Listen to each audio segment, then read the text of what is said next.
Hey guys, I'm here to talk about something. Nothing that important, but I just feel like I need to get it out of my system right now. Now, what I'm talking about is probably one of the worst Megadeth albums out there. Risk. Now, Risk was released in 1999, and the reason why I said it was the worst album out there is because, well, not that many people liked it, although there are some that liked it. But the reason why people didn't like it was because Megadeth was, quote-unquote, experimental. Anyway, I have something to say about this album. Risk is not that bad. Now, I say that because, well, even though Risk has some weak stuff and in their songs, the other songs aren't even that bad. I mean, some of them could use a little more work, but they're actually pretty good for its genre. And its genre in this album is not heavy metal, it's hard rock. Now, I want to go in detail with each song, starting with, of course, Insomnia. Now, before we get on, this is my first music review, and if you guys like this, I will probably do the other ones, and if I did bad, well, I apologize in the future. So let's get on with it. Now, Insomnia, it starts off with some Middle Easternish beginning, which I thought wasn't that bad. Thought it was pretty diverse. And then we get this hard rock verse.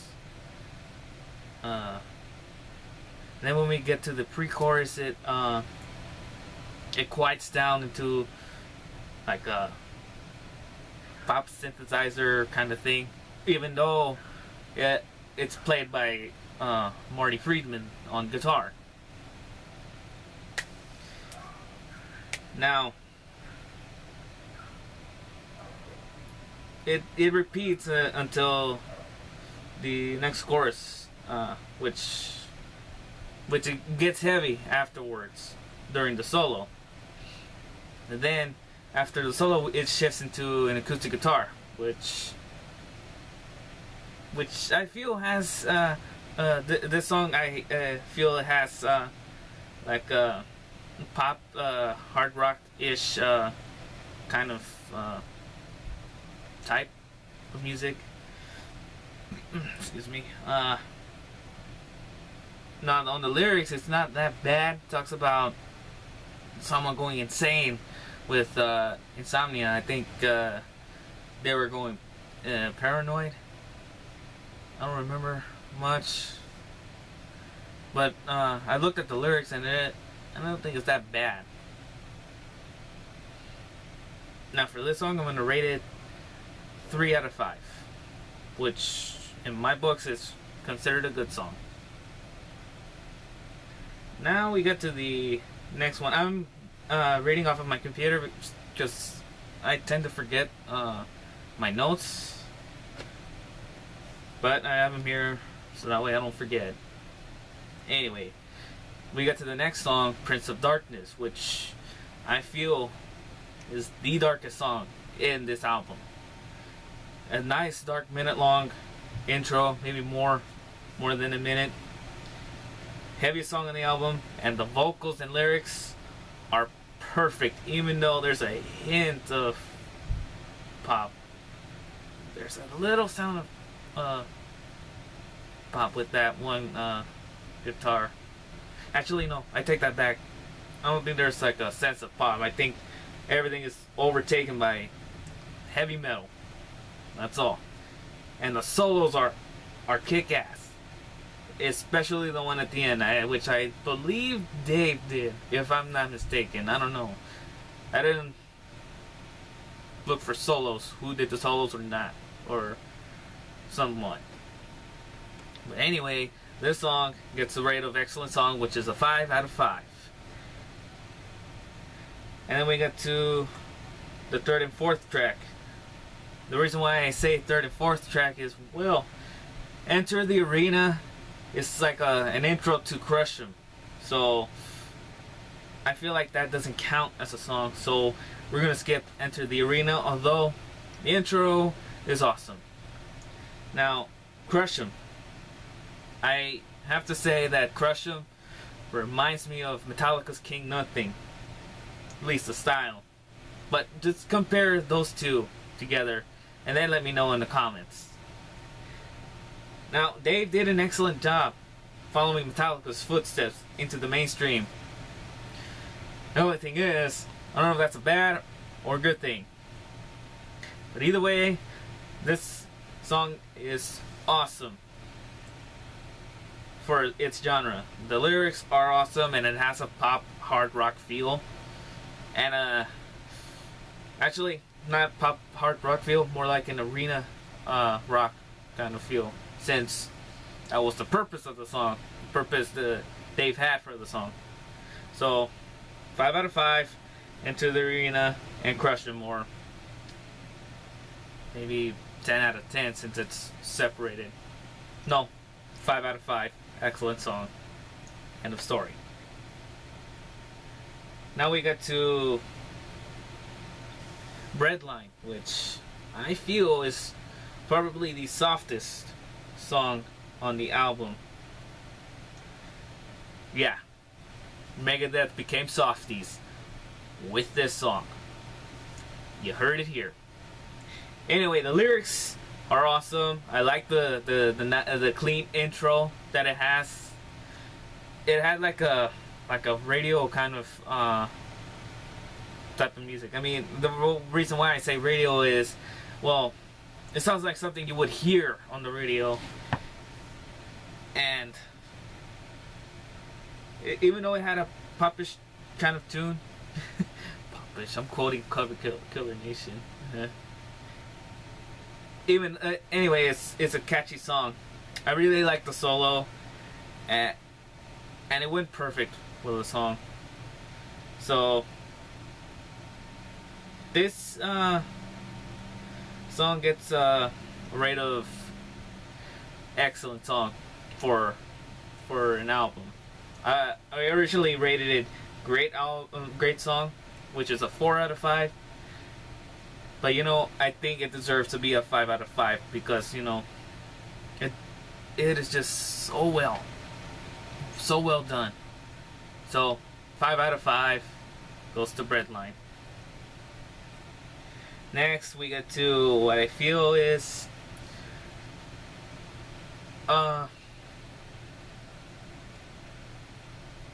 yeah, The Doctor Is Calling is the track after Breadline. It has a good hard rock intro, but it barely impresses me because when we get to the chorus, it suddenly turns slow and clean, which to me kind of loses the vibe.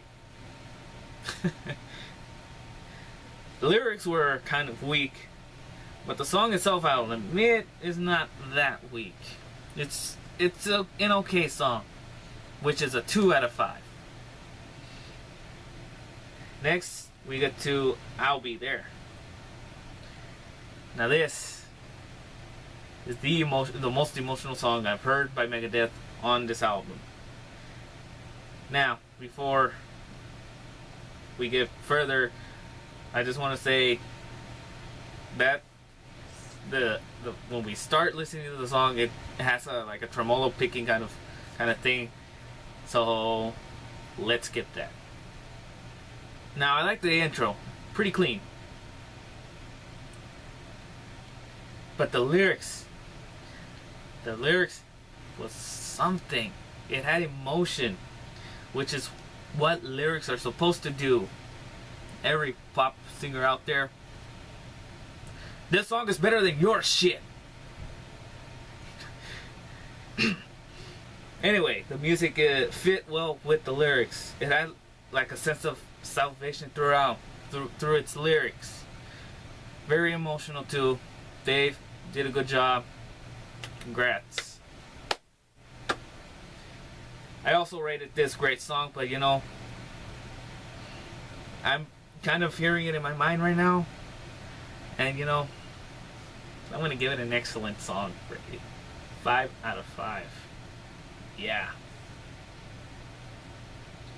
Wanderlust. The intro it was good and slow. Very quiet too. Okay, maybe not that quiet, but quiet. The first half of the song feels like a Bon Jovi song. Not a fan. I'm not a fan of Bon Jovi, but I have heard other some of his songs, like I remember, if I remember correctly, one that Dead or Alive, You Give Love a Bad Name, Living on a Prayer, I think. Yeah, Living on a Prayer. And there was another song, I forgot what it was. Born to Be My Baby, that was it. But this song feels like more like Wanted Dead or Alive kind of feel. Anyway, continuing. That's why I like the first half of the song, because it feels like a Bon Jovi song. Lyrics had like a kind of a Western theme. The songwriting is unique in this song. The solo was tremendous, and as the solo ends, we get like a fast build-up transition into the final chorus, which is a great song. I feel like I'm cheating with this album. You know, giving the original great songs. But Wanderlust I'm gonna leave as great song. 4 out of 5. Good job. Now we get to the weak songs. Yeah. Let's talk about Ecstasy. It had a nice start, I'll tell you that. And the lyrics were not that bad either, although it could use some work. Then we get to the chorus. The chorus should not be part of the song. And it seemed that there was a lack of solo. I think there was a solo, but you know, it just, I don't know, I didn't find any solo. It's between there was a solo and there was a lack of solo. But then it comes and oh, okay, never mind, there was a solo. At first it seemed like a solo, but then it comes and it fails to redeem. It really lost me at the first chorus. So I am gonna give this a bad song rating. 1 out of 5. And then we get to the worst song I've heard by Megadeth. Yeah. 7, which talks about the deadly sins. No, the 7 deadly sins. Yeah. The intro did not amuse me, nor did it impress me post Ecstasy. The lyrics seemed redeemable, but I felt that with the lyrics and the music, it it was shit. Well, come to think of it, the lyrics were good, but still, it was shit. And it didn't meet its expectations. The solos seemed to be worthy of that redemption, but then we got to the next part. And at this point, I just gave up on the song. This deserves the worst rating I have in this rating system of mine. it receives a fail song rating, which is a 0 out of 5. Zen, nada. 7 does not get anything special, except a raspy award. Yeah, if that's right. If I'm correct, they do give raspy awards to music too, right? If not, please correct me in the comments. Anyway, Time the Beginning. Now that earned its salvation from the atrocity called Seven. With this acoustic track, it feels like a Beatles song. Lyrics were also good, and the vocals and music matched perfectly. I really it served a really good intro to the next track, which is Time the End, and it seemed pretty redeemable. Time the Beginning gets a rate of great song, 4 out of 5. And now we get to the final song of the album, Time the End. Nice heavy hard start. Feels like Megadeth again with this song. Lyrics are good, though not much of it as the rest of the song as the rest of the song is taken over by awesome solos. And why I say that is because the lyrics, it wasn't a lot of lyrics, it was just like 2 paragraphs, I believe. It's not 1. I forgot. Anyway, this is a good song, 3 out of 5.